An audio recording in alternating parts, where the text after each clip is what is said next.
Hi-ho, Kermit the Frog here, and welcome to... Der machine is going der flumy. Exactly. Hiya, thank you, and thank you. I wonder if the band is ready now. Will you stop this foolishness? What foolishness would you like to see? And at no time will we be stooping to any cheap 3D tricks. Did you say cheap 3D tricks? This is your Walt Disney World picture phone operator. How may I be of assistance? That's funny. Yeah, good. Check, up, check. Are you a man or a Muppet? I've got a whole new act for the 3D movie. Just wait here, I'll get him. WDW Radio, your information station. Hello, everybody, and welcome to the WDW Radio Show, your Walt Disney World information station. I am your host, Lou Mongello, and this is show number 251 for the week of December 4th, 2011. With the popularity of the recent Muppet movie release, many of us are looking back fondly at our love of the Muppets, growing up seeing them on TV and in film. But for Walt Disney World fans, the Muppets also had a presence in Disney's Hollywood studios, in addition to Muppet Vision 3D for many years. This week, we'll hop aboard my Walt Disney World Wayback Machine and look at the marriage of Disney and the Muppets at Walt Disney World TV special, shows and attractions in the parks, what could have and should have been, and the future of the Muppets in the Disney parks. I'll have the answers and winner of last week's Where in the World Have You Heard This contest, a few announcements, and then play more of your voicemails at the end of the show. So sit back, relax, and enjoy this week's episode of the WDW Radio Show.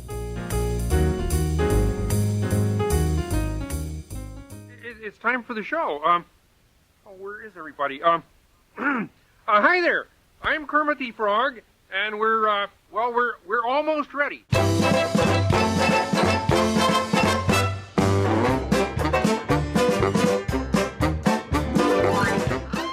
In 2009, when Disney announced that there would be a new Muppets movie coming in 2011, you heard not only the thunderous applause from the room at the D23 Expo in California, but the laughter and maybe even saw a little bit of a tear form when the Muppets came out on stage to perform. It marked what history may look back on as the beginning of the return of the Muppets in a way that we who grew up with things like Sesame Street and the Muppet Show and the Muppet Movie and the rest of the Muppets as a formative part of our childhood were very, very excited about. But more than 2 decades ago, the Muppets weren't only still going strong, but were making the leap from 2 dimensions to 3, as the joining of the Henson and the Disney forces brought the Muppets to life and the theme parks in Walt Disney World. And while the original dreams and concepts may have never been fully realized, there were a number of attractions and shows which gave us a chance to watch, sing along with, and maybe even hug our favorite Muppets. And so joining me this week to go back in time on the WDW Radio Wayback Machine is one of my favorite Muppets. He's part Beaker, part Bunsen Honeydew with a little bit of Scooter thrown in. He also knows it's not easy being green. He is, of course, Ryan Wilson from MainStreetGazette.com. Ryan, welcome back. Oh, no, I'm sorry. Sorry. It's great to be back. I was wondering what the over-under of the first Muppet voice was going to be. You know, and I have quite a few in my head, and that wasn't the one I thought would come out first. So I associated you in my mind with a couple of Muppets. What Muppet do you, first of all, are you a man or are you a Muppet? Am I a man or am I a Muppet? Am I a Muppet? If I'm a Muppet, then I'm a very manly Muppet. Very manly Muppet. Am I a Muppet? And what Muppet do you associate with yourself with most? I think I have to say I'm a Muppet of a man. Because I'm a very manly Muppet, by the way. Well, see, look, we had the pair there. That works. Muppet I associate with, I've tried to figure this out. My wife says I'm Kermit because I have this drive to want to help people and people can rally around. So So we'll go with that. I may be able to do more voices of Piggy and Animal, but we'll say Kermit for now. I do a great Doc Hopper, by the way. That's my voice. Doc Hopper's French fried frog legs. So there you go. We're showing our ages. Don't get me started I have Miss Piggy's chop. Hi, Animal. Hi, lady. But I have a feeling, Ryan Wilson, that you are not the only 30-plus person who has been doing Muppet voices over the past couple of weeks, because obviously timing is everything, and the new Muppets movie just came out, and we were talking offline about this resurgence in our love of the Muppets, especially those of us who grew up with them, and you could see that this Muppet movie is a true labor of love. It is a passion project for Jason Segel, and it was created by somebody who loved the Muppets as much as we do. And over the years, again, sort of being Disney fans and Muppet fans, we have been treated to the presence of the Muppets in Walt Disney World in a number of different ways. There were some concepts that we never got to see, but I remember looking back to I guess it was sort of late '89, probably September, October or so, when Disney announced this agreement with Henson Studios to sort of build an attraction over at MGM Studios, and it just so seemed like that natural marriage. Right, and there were so many people who had talked about this was not really a merger; it was a marriage because they seemed so well intertwined. And you had Jim Henson saying he couldn't think of a better company to bring his family of Muppets into. It was this incredible time, and the ideas of stuff that were coming down the line, and the little glimpses you saw were just incredible. And I sort of think about when George Lucas talked about working with Disney, it was that same kind of thing. It was George Lucas was a Disney fan. He felt if I was going to work with anybody, it would be Disney. And Henson said the same thing. He goes, I love Disney. I love the Disney image. I grew up on Disney movies. And like the rest of us, Disney movies were sort of major events in his upbringings, and he loved the theme park. So for like George Lucas being able to tell his stories now in a three-dimensional environment, that's exactly what Disney afforded Jim Henson to do. And actually at the time, I remember there's a quote Michael Eisner talking about how big this really was. And he said, just about every newspaper in the country featured our joining with the Muppets as if it was a merger of GM and Ford, because that's how big these two family-centric entertainment giants coming together was really, they thought at the time, was supposed to be. Yeah, and it would have been incredible if we had actually gotten to that point. But really, you look at the studios in those early years, it was a park for people like me and you. It was our era. We had the Muppets. We had George Lucas in Star Wars. It was everything that we had grown up loving tied in with Disney, and it was an incredible just smorgasbord. Yeah, and right off the bat, like they didn't waste a lot of time introducing us to this marriage. And just like Walt had done early on with The Wonderful World of Disney, Eisner and Disney sort of leveraged their television presence by introducing the Muppets there and their presence in Walt Disney World, because in 1990, I guess it was early, probably May 1990, they air a television special called The Muppets at Walt Disney World. Yeah, this is extraordinary. It was Kermit was going down to the swamp, and all the Muppets came with him, but they ended up in the parks, and they ended up Animal tackling ice cream trucks. You have the Dr. Teeth and the Electric Mayhem doing a world tour and world showcase. It was this great way to bring the Muppets and tie them into Disney World and start that foundation. And we've talked about our love of some of the early television specials and how we sort of miss having these come back. And this was brilliant because it did a number of things. A, it showcased elements and areas and attractions in Walt Disney World, so it didn't come across as a commercial, which it kind of was. And B, it also showcased now there's another reason to come down. And even from the very beginning, you really got a sense of just how big they thought this was going to be. Sort of that the introduction to the special featured Michael Eisner in the lobby of the Grand Floridian having tea with Fozzie and his mother. And they do a little sort of funny Muppet segment where they come in and they're wiping butter off of his sleeve and things go horribly wrong. But his last line, and it was 2 words, but it was sort of very much foreshadowing, was, they're here, like, here they come, and this is just going to be the beginning of what is going to come. And again, like you said, They showcased all the different theme parks. It made it look like one giant park, and that sort of natural connection between, Kermit the Frog and Mickey Mouse. Absolutely, and there was a lot of that interplay, and you had Kermit with a very young Raven-Symoné doing Rainbow Connection.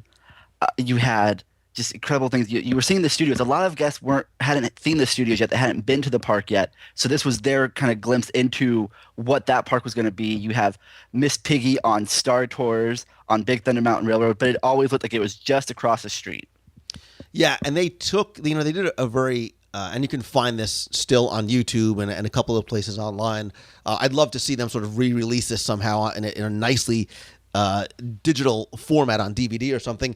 But how they sort of brought both onstage and even backstage elements. So do you remember the part where Gonzo and Camilla and the chickens, they went to the laundry facilities? So they're sort of trying to give a sense of just how big in scope Walt Disney World was. And if you haven't been here in a long time, oh, by the way, we've got the studios now, and here's a way to see some of these new attractions.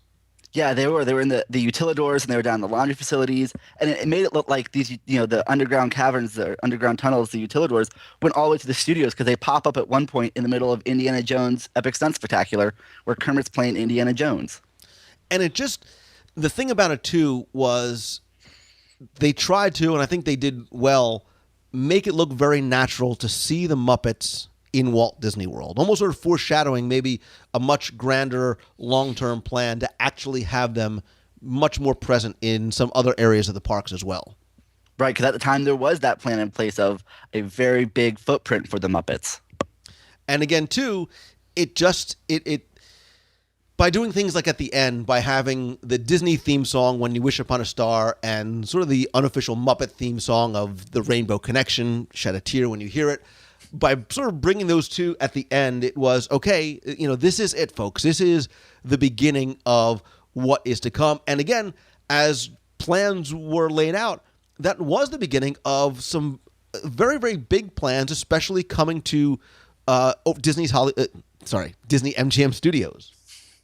Yeah, you did. You had that, and even Kermit and Mickey seemed to have this relationship. They talk on the phone like they're old friends, and it was like these two families coming together, and we were going to go forth and see all the things they could bring with them.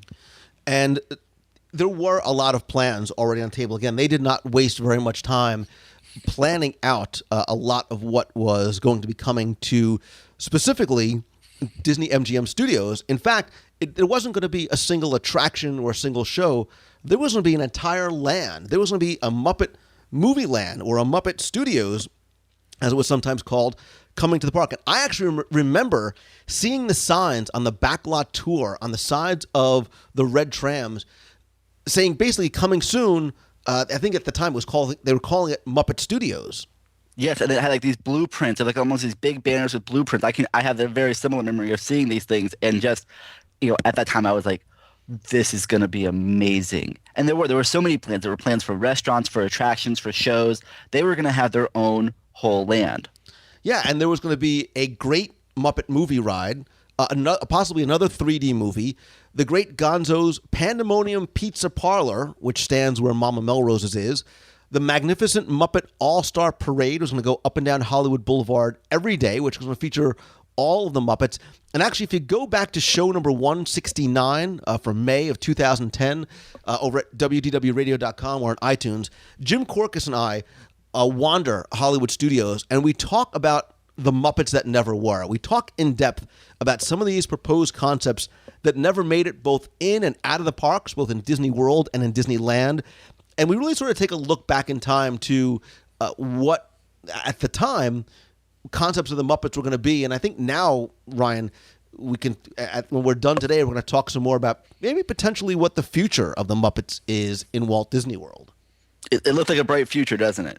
It does. And there's a lot of us who are very, very excited. Again, when many of us walked out of the Muppets movie this past week or so, right around Thanksgiving, I was watching the social networks. I was watching a lot of the dialogue and speaking with friends on and offline.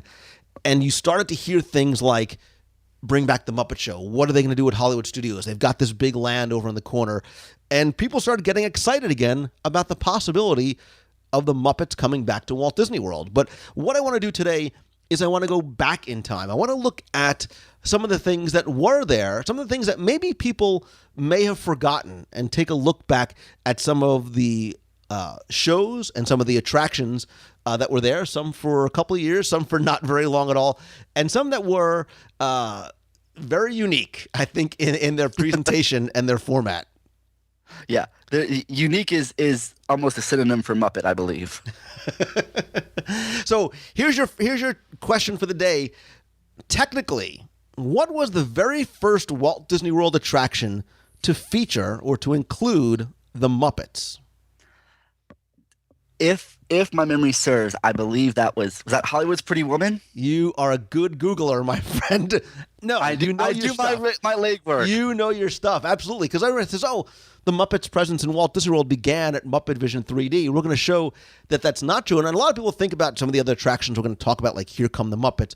But yeah, the first show was back at the original Theater of the Stars on Hollywood Boulevard at the old Disney MGM Studios, and it was Hollywood's Pretty Woman.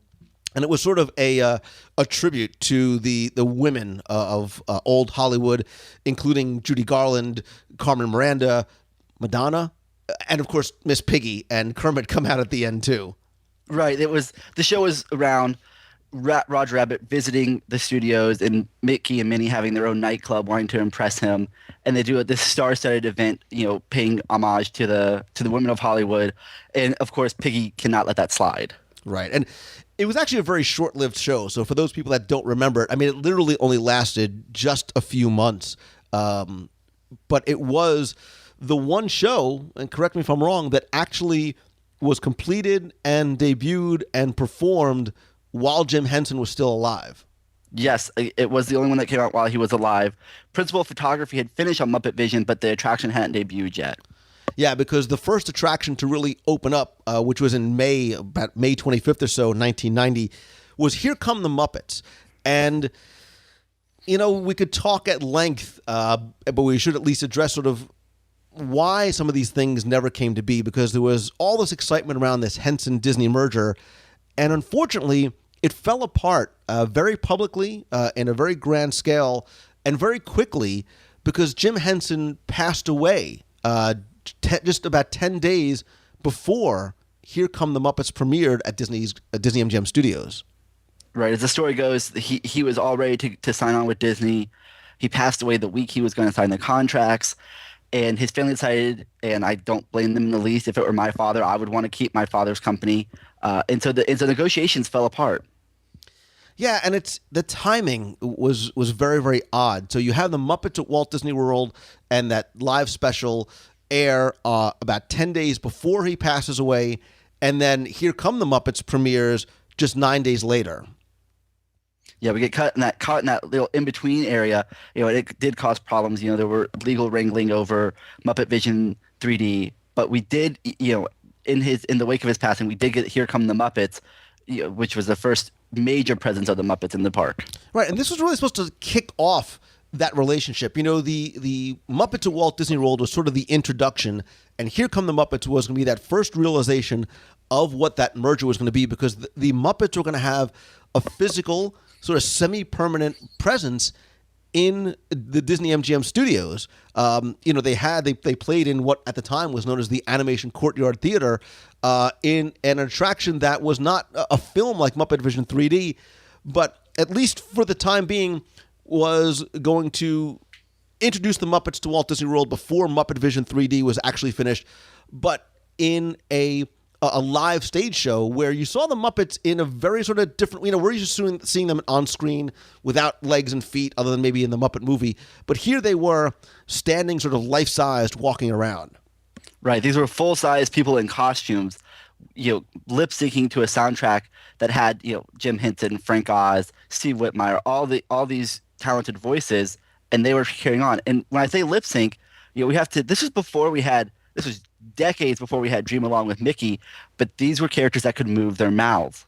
Right, and that's the thing that fascinated me about it, because right now there's a lot of excitement about some videos that are coming out of Mickey interacting with guests, sort of almost in a Turtle Talk with Crush kind of way, but Mickey is actually moving. But you're right, Dream Along with Mickey was when we first started to see Mickey and his friends move his mouth, but you forgot that decades earlier, this is what was going on. This is what the Muppets were doing on stage. They were sort of very well synced up to the soundtrack and the lyrics and the songs and everything else like that, and then it sort of stopped after Here Come the Muppets. Yeah, it was this really weird. This was where the technology was going. It looked great. The Muppets seemed a bit disproportional to their size, but it was this great way to view them, and we didn't see it again for 20 plus years. Yeah, and if you're trying to remember where the show took place, it's very easy to spot. It sort of was at the end of, if you recall, the walking part of the backstage tour, but it's in the theater that's now being used for Voyage of the Little Mermaid. And if you look online, I'll try and put a couple in the show notes. You may find a couple of pictures of the old marquee and the sign where the current Little Mermaid sign sits. But it was a really neat theater show. There was a queue that had a lot of, like, Muppet Vision, fun and funny Muppet posters, and there was a video of Ralph playing the piano. And when you walked inside, you can see that Kermit was sort of surprised to see the audience there because they're getting ready to sort of put on a show for us. Right, and you had that great, it's almost like a prelude to what we would get in Muppet Vision with the cues, this great video. But Kermit comes in, and none of the other Muppets are around, and he's in panic mode, and Mickey's calling him. He wants to see how the show is going, and we haven't even begun the show. Right, and so there's a couple of interesting things there, is that, A, Mickey is calling on the video phone, and again, think this is 1989, 1990, the idea of video calling, this was things that we were seeing over at Epcot Center as being so futuristic and really cool. And again, first thing right out of the box, is that showing the existence of this friendship and this relationship with Mickey and Kermit. Oh my gosh. It's time for the show. Where is everybody? Hi there. I'm Kermit the Frog, and we're almost ready. Fozzie? Gonzo? Piggy?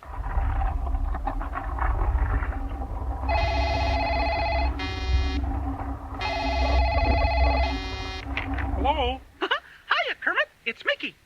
Mickey? I'm calling on the picture phone to see how the show's going. Oh, it's going, great. Just great. How does the audience like it? They love it. Just listen to this applause.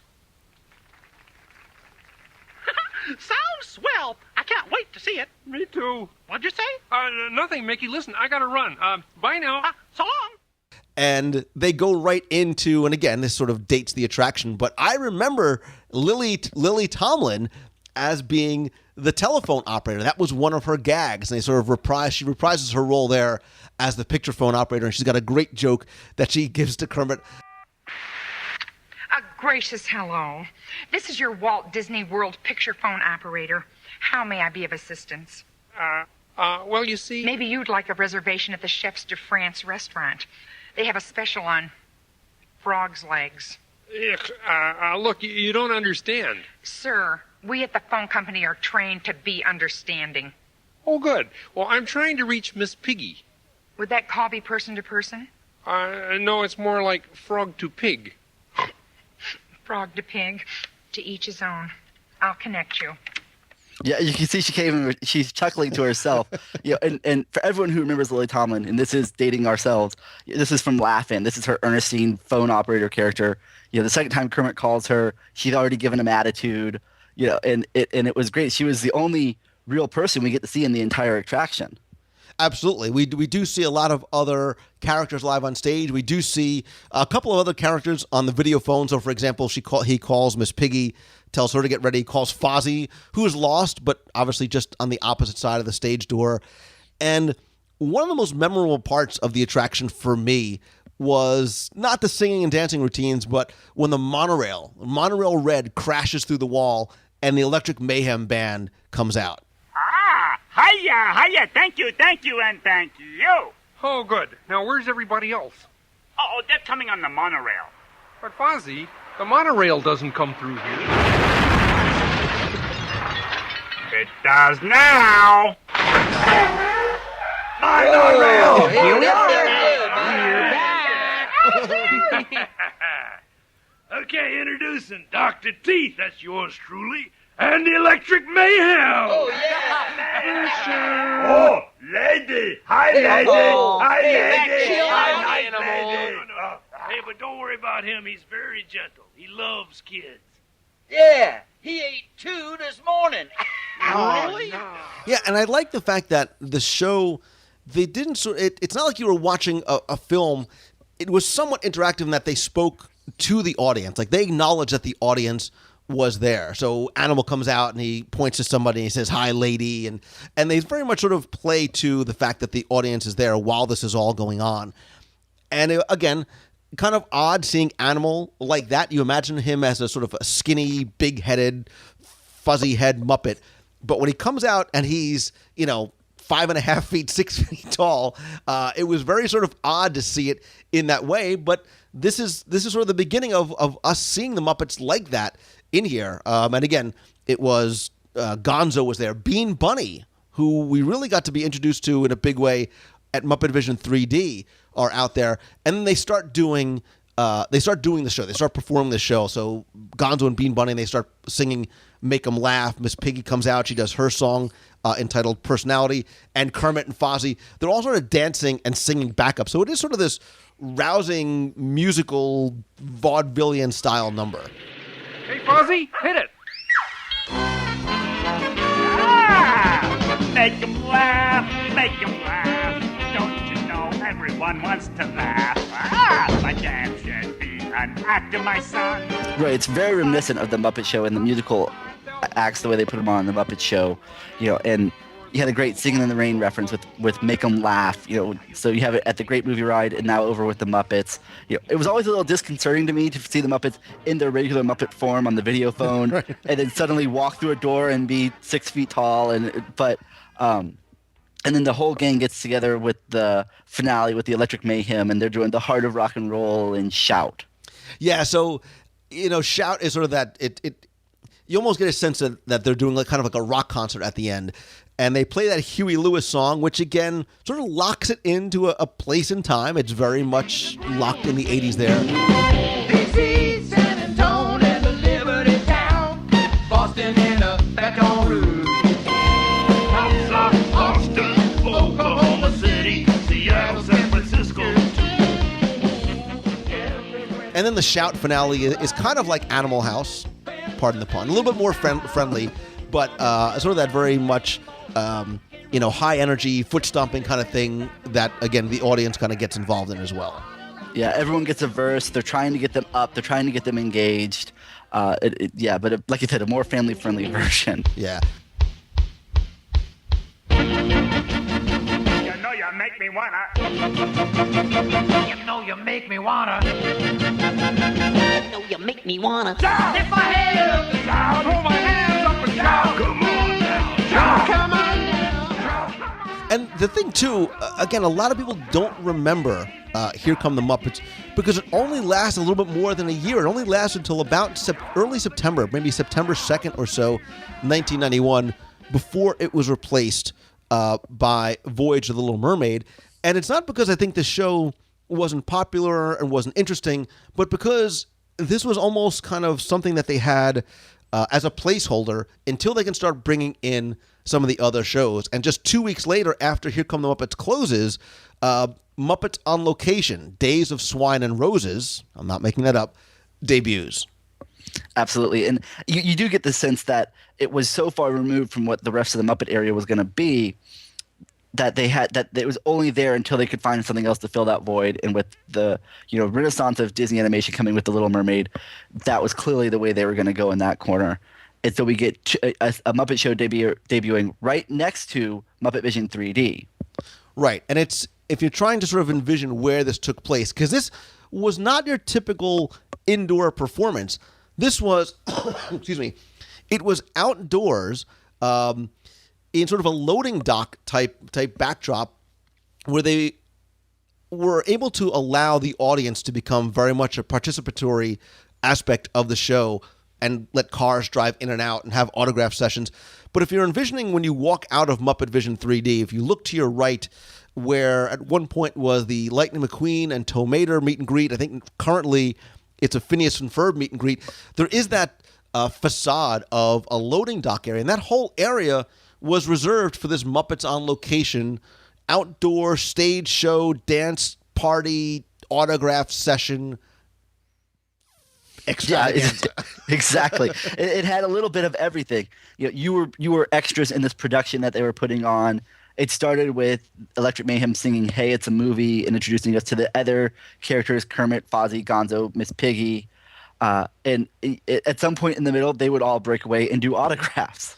Yeah, and again, I think for the most part, think about the Muppets as being the hand up the back, two sticks on the hands, operated style puppets. But again, as somebody who grew up with Sesame Street, you kind of remember that Sesame Street and even sort of live things that they were doing, they did start branching and sort of bringing those Muppets and puppets into a more three-dimensional, full-scale type of environment. So you start seeing them this way, and here come the Muppets. Now they start doing it here at Muppets on Location. They also are going to start having Muppet walk-around characters in the park too. So these are sort of transitory ways to sort of introduce people to that. And again, instead of just having sort of sit-down meet and greets, as this show is going on, they sort of have a musical intermission, which is a little odd, and maybe it was a way to sort of keep guests there and keep them engaged and entertained. And they had an autograph session in the middle of the show. Yeah, Miss Piggy, Kermit, Fozzie, they all had their own little trailers, their own little corners where you can go and get autographs with them. And while you're doing that, you have the Electric Mayhem giving you like a little mini concert, I guess I should put it. But they're singing things like "Great Balls of Fire," "On the Road Again," "Yakety Sax," "Feelings," and "Obla Dee Obla Da."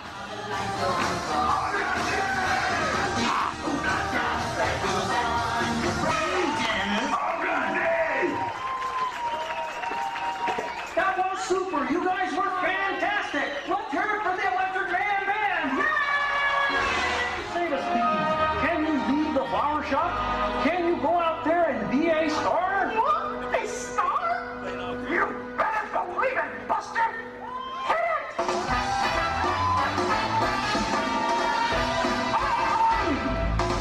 Come and meet these dancing feet.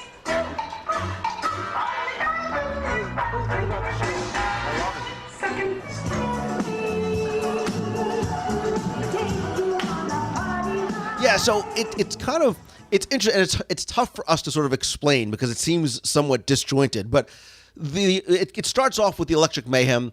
Sort of they introduce us to the fact that they're filming a new Muppet movie. Because remember, this was the Disney MGM Studios, and the idea was you were really on a studio lot. So if you looked around this area, you'd see Miss Piggy and she has her pink trailer there. There's another pink trailer parked off on the side, and she literally rolls in. They're about to film this new show called Days of Swine and Roses, and she's driven in a pink Cadillac along with Bean Bunny.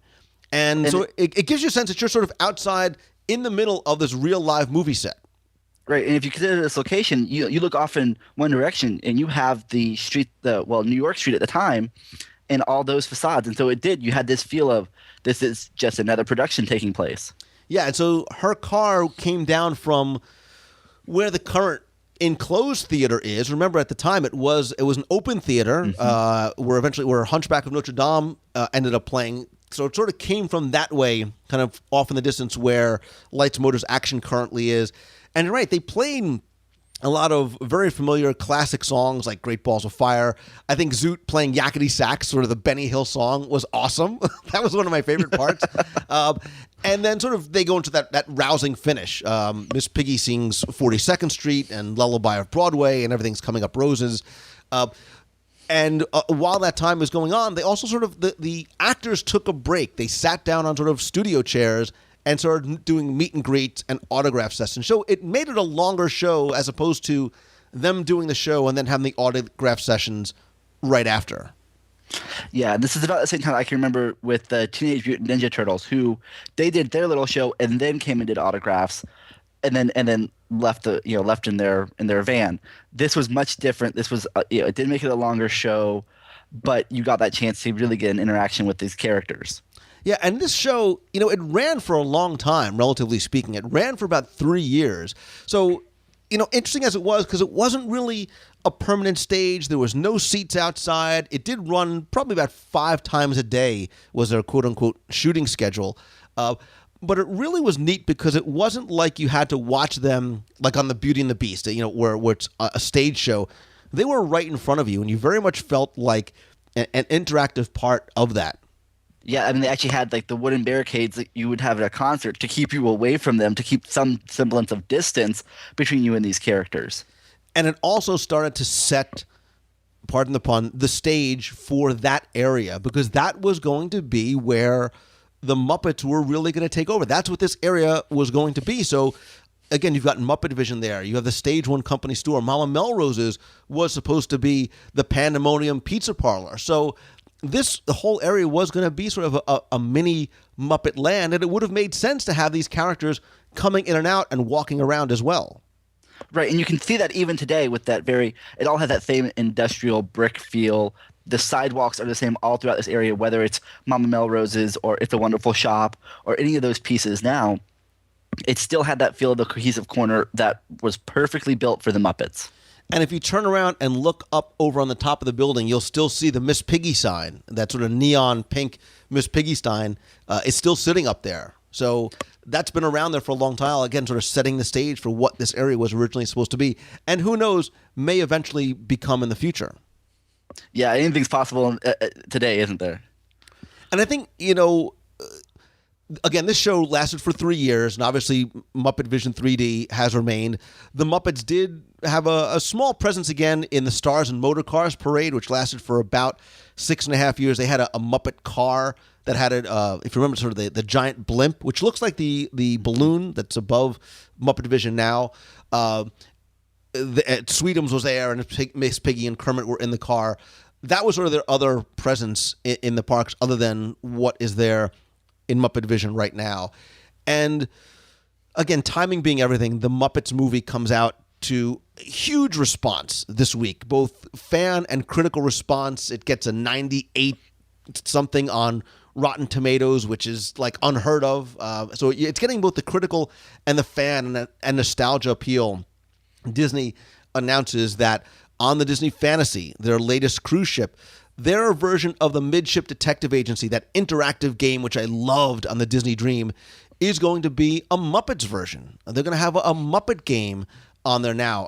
It's going to be called the Case of the Stolen Show. Thank you. I had a mental hiccup there. Yeah, and they're going to have Kermit and Piggy and Fozzie and Gonzo and Peppy, who I love, doing that same kind of thing. So this is maybe that first hint of the introduction of the Muppets coming back, and the Muppets maybe, we've been asking for, we've been looking for it for years, saying they've got this brand, they've got these characters, they've got this legacy of the Muppets.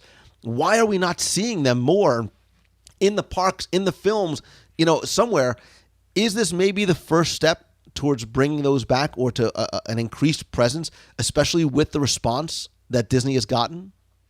It's got me thinking. We have the Kim Possible World Showcase Adventure in Epcot, the Sorcerers of Magic Kingdom coming to Magic Kingdom. They've been play testing this Wilderness Explorers game in Animal Kingdom. And now with this game that we're going to have on the Fantasy with the Muppets, I think a similar type Muppet mystery game would be perfect to fill in those corners of the studios, because they can fit everywhere from Sunset to the backlot. Anywhere you want to put them, you can find a way to tie it to the Muppets. I agree with you. I agree with you. It's a perfect fit over at the studios. I think the Muppet has such a broad appeal to adults and to children. Look, my kids were introduced to the Muppets by me buying and showing them all of the original Muppet shows on DVD and the Muppet films on DVD, which they loved. So they fell in love with these characters the same way that I did by seeing them on those TV shows. I think that these interactive games offer what I like to sort of term as another layer of the onion. So you can come to the parks and enjoy the attractions and the shows on their face, but when you come back over and over again and want to do more and experience more, become more of an interactive part of the experience, that's what games like Kim Possible, Midship Detective Agency, Sorcerers of the Magic Kingdom are going to do. And for years, I continue to throw out the question, because there is some space that they could use over at the studios. Would you like to see a Star Wars themed land or a Muppet themed land? And I ask it occasionally because if you ask it during Star Wars weekends or when the next George Lucas releases his 17th iteration of the movies on Blu-ray, people are like, oh, Star Wars land. And look, take the Backlot Express and make it a Star Wars cantina, and I would eat there every single day. I have to give credit to somebody who one night during a newscast on live chat said they should make a small snack area and it should be called Admiral Snack Bar. Forgive me that I don't remember who said it, but he said the tagline could be, it's a snack. But if you ask now, which I did on last night's newscast, would you rather have a Star Wars themed area or a Muppet themed area? Like 95% of the people were like Muppet, Muppet, Muppet. Yeah, it's a very topical point, isn't it? Someone like me, I want both. Can I have both? And then somewhere in the middle, we get like a Muppet Star Wars attraction, like or show. Can we have it all? Well, we can and that's what they're doing. So this probably just in time for Christmas, and then maybe even by the time the show airs, you're going to see that continued merging and marriage of not only Disney and the Muppets, but Star Wars and the Muppets, because they're going to have the Star Wars Muppet figures being sold. So they already have the Star Wars Disney figures, so you'll get Jedi Mickey and Darth Donald, but now you're going to get Beaker as C-3PO. You're going to have, I think Sam the Eagle he may be the Emperor. I don't remember exactly who they are. But all those classic characters are now being married. So you've got this sort of three-way thing going on with Disney, Star Wars, and Muppets. And yeah, I think they can and possibly should all coexist very well in that section of Hollywood studios. And you want to talk about really invigorating the Hollywood, and not that it needs it because Toy Story waits are still 3,000 minutes by 10 o'clock in the morning, but you want to, leverage these brands and these relationships that you have, the Muppets and Star Wars in that section of Hollywood studios. It just seems like a natural progression, especially again with the success of the Muppet film and this new interest, multi-generation in the Muppets. And you had the happy circumstance of when they built Star Tours and when they built Muppets, they were already right next door. I mean, from the entrance of Tatooine Traders, you can see the entrance to Muppet Vision. It's all already right there. So why not go ahead and let's start putting that brand all together and coming up with some really great shows and some really great attractions. Yeah, and I think that especially now too with maybe time has a way of healing wounds, and especially now it looks like the relationship is much better with Henson and with Disney and with everybody else. I would love to hear from listeners what they feel about the Muppets coming to Walt Disney World. Would they like to see more Muppets come in there? If so, in what kind of way? I mean, look, Muppet Vision 3D, Ryan, has remained, other than a sort of a digital upgrade to the film quality, exactly the same as it did when it debuted literally decades ago. And the laughs, no matter how many times you see it, the gags still generate the same laughs. People still love that show, whether it's their first time or their 100th time seeing it. Can Muppet Vision continue on exactly the way it is? Should it be upgraded? Should it be refreshed? Does it need to be? I don't really feel like it does. I feel like the show is timeless in its capacity. Where we talked about the other two shows kind of dated themselves with their musical selections.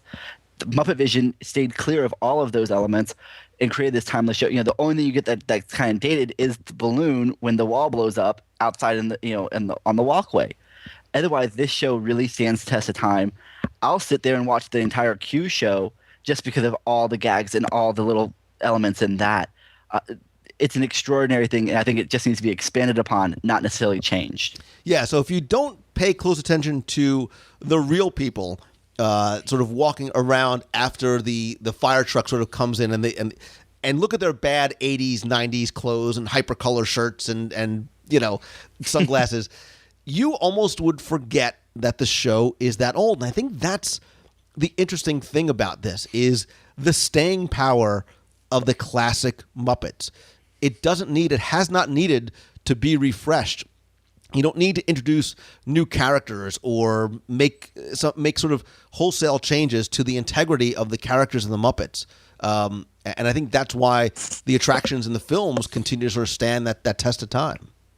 Absolutely. I mean, and there have been so many new Muppets come up in the past, 20 years since that's come out. You have Walter now, and some of the other ones, Pepe, and who didn't get a real big role in Muppet Vision because he wasn't known at that point. They need their spotlight too. Now, then again, you could replace Waldo with Pepe, and I'd be perfectly okay with that. Waldo did not maybe work out as they had hoped. Waldo, that 3D animated character, was sort of meant to be that next. They were sort of testing that, sort of the next introduction of sort of the big character that was going to have a presence at Hollywood Studios and elsewhere in the parks. Did not work out as well as they had hoped, but Pepe the King Prawn would be a nice addition. I don't know if I need a whole, swarm of Pepes swimming around a theater. That image just, it's a little disturbing. But imagine bringing in, so in New York at FAO Schwartz, they have the Muppet Whatnot shop, where you can create your own Muppet. Could you imagine Ryan Wilson, a Muppet Whatnot shop, in that section of Hollywood Studios, starting to bring in, and I don't mean it as a way to make money, I mean it as a way to leverage our love of the Muppet and sort of creating your Muppet. It almost fits better there than it does up in New York somewhere. I agree, and it's not that I can imagine it; it's that I can't imagine why it's not there already. Yeah, you have these spaces. You have the It's a Wonderful Shop, or even Pizza Planet. Both of those spaces, especially Pizza Planet, would be a great place to put a giant Whatnot shop. And it just, I'm just waiting for the announcement because it feels like it should be there already. You've got Build Your Own Lightsaber. You need Build Your Own Muppet. Yes. That's not even a question. And then you can build your own Muppet lightsaber. so that your Whatnot has the lightsaber to battle with you. Or Duffy the Bear. Give Duffy a lightsaber, give Scooter a lightsaber, and see what happens. Let's see the mayhem. But, too, no great idea at Disney ever dies. So that, Gonzo's Pandemonium Pizza Parlor, which was originally planned to be at Mama Melrose's, could probably be fit in there with not too much difficulty. A Muppet movie ride, a Muppet parade. These are all things, and certainly I would maybe hope or expect to see the Muppets possibly coming into the parade, because that, again, too, is a very simple way to plug them in without having to spend a lot of time and money building an attraction, but bringing the Muppets into the parks is maybe via parade. Right. We plugged them in with the Give a Day, Get a Day campaign last year at the Magic Kingdom, and we've seen it before in Stars and Motor Cars. It's a real easy way to slip them in, and with the great Muppet movie ride, these days we all have the bonus features. We know how movies are made, so why not see if, as Jim Henson said, a backstage ride explaining how movies are shot, but the information is all wrong. Let the Muppets get it all wrong. Let us see how it's not done. Exactly. Again, I think the Backlot Studio Tour is potentially a great opportunity. That whole space back there, there is a lot of room for them to work with. Again, I would love to hear the creative ideas from the listeners. If you come to this week's show notes over at WDWRadio.com, leave them in the comments section. I'd like to sort of keep this conversation going and hear some of your ideas of how much or how little of the Muppets you'd like to see come into the parks, in what way you'd like to do it, maybe even expand it. Look, they have sort of princess-themed rooms. They've got pirates-themed rooms. There's been concept for Haunted Mansion-themed rooms. Who wouldn't want to stay in sort of a Muppet-themed room? A Happiness Hotel. There you go. The next resort is the Happiness Hotel. Or about the great Gonzo's, action stunt show over on Lights Motors Actions lot. I mean, come on, we can do anything. You can do a lot, and I think it could be a lot of fun. And I would certainly love to hear more from you guys about what you think about this current resurgence of the Muppets. What, if anything, you'd like to see come into Disney's Hollywood Studios or elsewhere over in Walt Disney World, and obviously potentially Disneyland and the other theme parks as well too. Ryan Wilson, you are from MainStreetGazette.com, in addition to being a contributor over to Celebrations Magazine. But I say this all the time, man, you are one of the guys who for years has consistently pumped out awesome, amazing content. I know you've got a couple of things that you've sort of brought out of your archives too. You have a great souvenir sort of a Muppet pass, and I'd love to link to some of your Muppet content over at mainstreetgazette.com. We'll do that in this week's show notes. Thank you, as always, for taking a little trip down memory lane with me to not only our childhood as Muppet fans, but decades ago as Walt Disney World fans, seeing the Muppets in the parks, and sort of looking ahead at what may be coming in the future. It's a pleasure, and I think I'm going to have to go catch another showing of the Muppets again now. I almost did a really bad Pepe the King Prawn impression, but I can't. I did impressions. Where are your impressions? Doc Hopper's French fried frog legs. Frog legs, frog legs, frog legs are fine. Hopper's is the place you should dine. Cheese legs, bacon legs. Never mind. French fried frog legs, barbecue. If you want just a snack, then here is the one. A frog leg burger on a bright green bun. I'm laughing so much. I want to pull out the Muppet phone, but I'm laughing. Mana. Mana. Mana.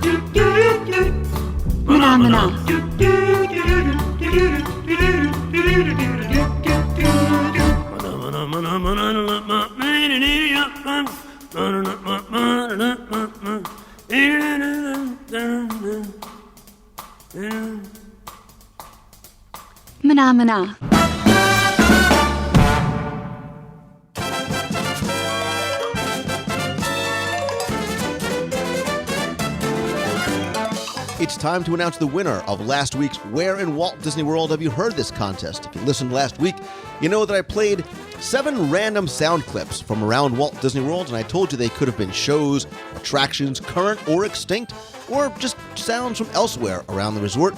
I played them with a radio tune in between, asked you to list in order all 7 of those attractions and email them to contest@wdwradio.com.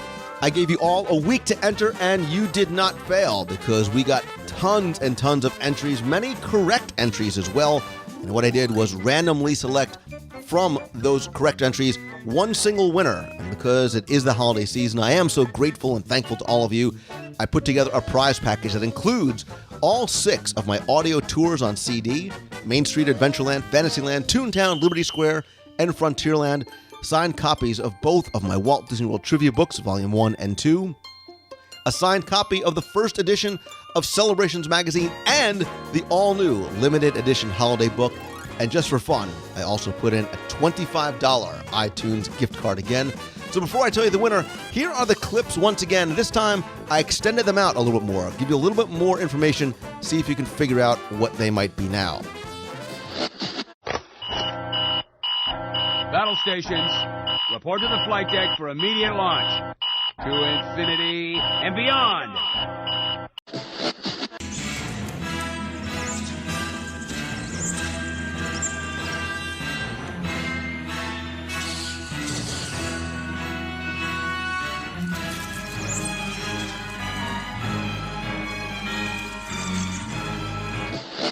Ladies and gentlemen, direct from a record-breaking 2 million years at the bottom of the evolutionary ladder, let's hear it for the Tumble Monkey!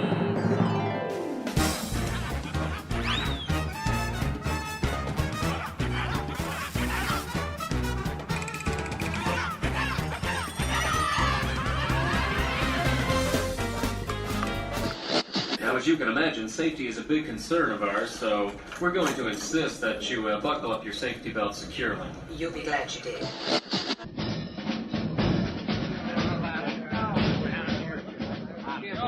I hear this new CO they sent over from HQ is a real featherweight. He's probably some desk jockey. Never been up in a brain in his life.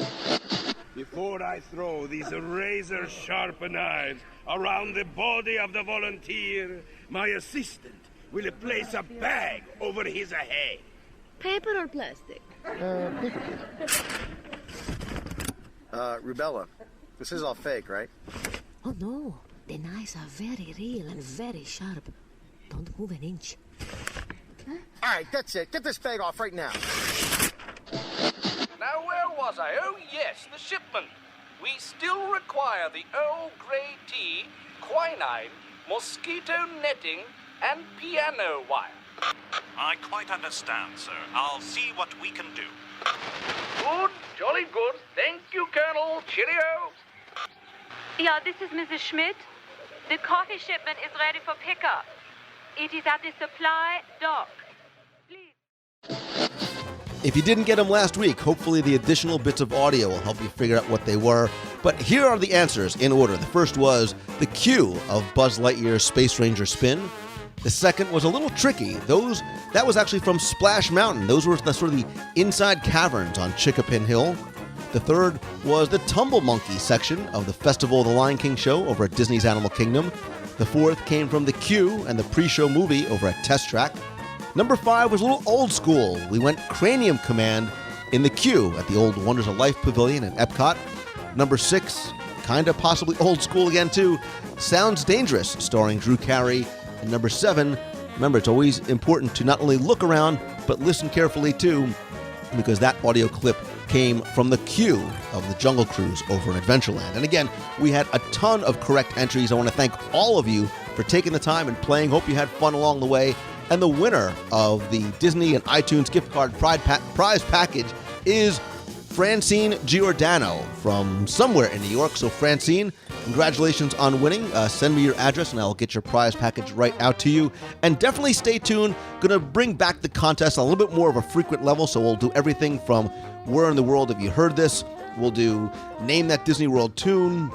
Lots of different ideas for some contests that we're going to bring back to not only let you have some fun, but maybe learn a little bit along the way. So thank you again, and congratulations to everybody who got all 7 of the answers correct.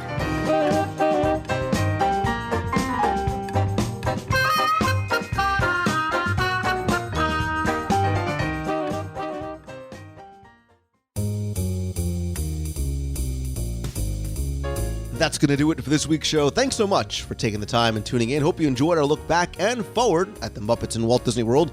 Again, please be sure you come by the website over at WDWRadio.com. Leave your comments on the show notes for show number 251. While you're there, be sure and explore the entire site, including our discussion forums, videos, and new daily blog posts. We actually have our WDW Radio Holiday Project, where we're sending cards and gifts to soldiers overseas, our Christmas Tree Went Disney contest, and lots more on the WDW Radio blog. We just posted our 2,000th blog post and new schedule of recurring daily features and articles. Again, you can visit wdwradio.com/blog. I also want to hear from you. I want you to be a part of the show, so you can email me at lou@wdwradio.com with questions you want answered on the show, or you can call the voicemail, be heard on the air at 407-900-9391. That's 407-900-WDW1. In addition to the podcast, don't forget to come by, watch, and chat during our live weekly broadcast every Wednesday night at 7:30 p.m. Eastern over at WDWRadioLive.com. There we'll talk about and interact with you as you ask and answer questions about this week's Walt Disney World news. And don't worry, if you can't catch it live, you can also watch it on our YouTube channel at youtube.com/WDWRadio, or also catch the audio only in the iTunes feed. Be sure and come by, subscribe to the show, and rate and review the show over on iTunes as well. Don't forget, I also want you to be part of the WDW Radio family and the community. Come by and meet other Disney fans, not only on our discussion forums, but in person at Meets of the Month. Our next one is actually going to be this Saturday, December 10th at 12 noon over at Sleepy Hollow Refreshments in Liberty Square at the Magic Kingdom. I'll have holiday gifts for everyone while supplies last, in order just to say kind of thanks for a great year. Don't forget, too, to also follow me over on Twitter. I am at Lou Mongello. At Facebook, it's facebook.com/WDW Radio. And on Google+, you can visit loumongello.com/G+, G-P-L-U-S, to get over to my Google Plus page. Come over me and circle me over there. Don't forget, too, you can still order the Celebrations Magazine limited edition 120-page hardbound holiday book. They are shipping now, but we are still going to order the pre-order price of just $19.95. Again, 120 pages, hundreds of brand new color photos, behind-the-scenes stories of the holiday celebrations past and present at Walt Disney World. Again, visit celebrationspress.com for more information. Big thanks, as always, to my partners and sponsors, Mouse Fan Travel, They're my official and recommended travel provider because that's who I use, whether you're going to Walt Disney World, Disneyland, Adventures by Disney, Disney Cruise Line, like our WDW Radio Cruise on the Disney Dream. Check that out over at WDWRadioCruise.com. That's coming up next November, but you can also visit MouseFan for a free, no-obligation quote. Great discounts and service, again, at MouseFanTravel.com. When you come to Walt Disney World, maybe you want to stay in something a little bit different than a regular resort room, something a little bit bigger. You want to bring the family or extended family or some friends. Did you know that you can get 2-bedroom condos up to 9-bedroom homes within just a couple of miles of Walt Disney World? They all have kitchens, game rooms, multiple master bedrooms, great amenities, pools, and lots more. Visit our friends over at allstarvacationhomes.com. And if you want to stay right in the heart of Walt Disney World, be able to walk or take a boat over to Disney's Hollywood Studios or Epcot, Disney's Boardwalk, have access to 17 world-class restaurants and lounges like Blue Zoo, Il Molino, and Shula's, and sleep on the most comfortable beds on property, visit the Walt Disney World Swan and Dolphin. They have lots of great stuff going on for the holidays right now. And as always, my friends, and you are my friends, whether we have met yet or not, all I ask is that if you like the show, please go out and help spread the word. Let others know about it. Tweet out that you're listening. Share the link on Facebook or Google+. And please come by, rate and review the show over on iTunes. And also, please remember that there is no time like today to start pursuing your passion. This week would mark Walt Disney's 110th birthday, so heed his advice to quit talking, start doing, be curious, and always keep moving forward. Thank you so very much again for listening. I hope you guys have a great week this week. So until next time, see ya. Hi, Lou. Paula Smith calling from Lake City, Texas. Hi, I wanted to comment on show number 250, your conversation with Jim Corcus and the Orange Bird. Of course, every time you have Jim on is great. He's an amazing storyteller, and the dynamic between you two, you can just feel it. It's really entertaining. I enjoyed it very much. But coupled with the fact that you had a topic of the little orange bird and how much I remember him growing up, my family would take road trips all the way from Texas, and the first thing you hit Florida was oranges, and the presence of the Florida Citrus Growers Association was so strong, and the little orange bird was synonymous with that. So I do have fond memories of him. I was glad to see a reemergence of him over the past several years in the blogs, and of course eventually at Disney. Picked up a little orange bird shirt this past year at Epcot at the American Pavilion, nonetheless. And I wear it fondly, and it's interesting to see people's comments about it because I think they remember him. They may not remember from where, but they do remember him. So thanks again. Had a nice time listening to that conversation about the orange bird and reminiscing about my youth. Thanks again. Love your show. Bye. Hi, Lou. This is Melina from Denver. Just wanted to call to let you know that I love your show. I stumbled upon it sometime this summer, and I can't believe I've gone years without knowing about it. But I'm having fun. Excuse me, having fun playing catch up with the podcast. I wanted to let you know that last week I signed up and joined the WDW radio running team, and I'm really looking forward to meeting you and the rest of the team in January during Marathon Weekend.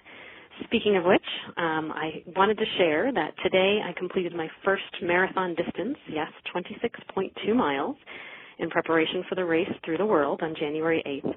Couldn't have done it without my husband, my own Prince Charming, by my side. And for all of you out there listening and thinking there's no way you could do a Disney race, I encourage you to check out Run Disney consultant Jeff Galloway's Run Walk method. It really and truly works. Thanks for all you do, Lou. You've got a friend in me.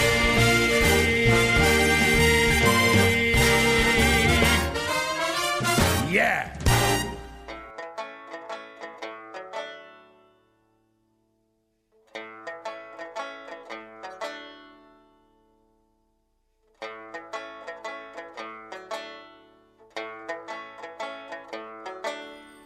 Why are there so many songs about rainbows, and what's on the other side?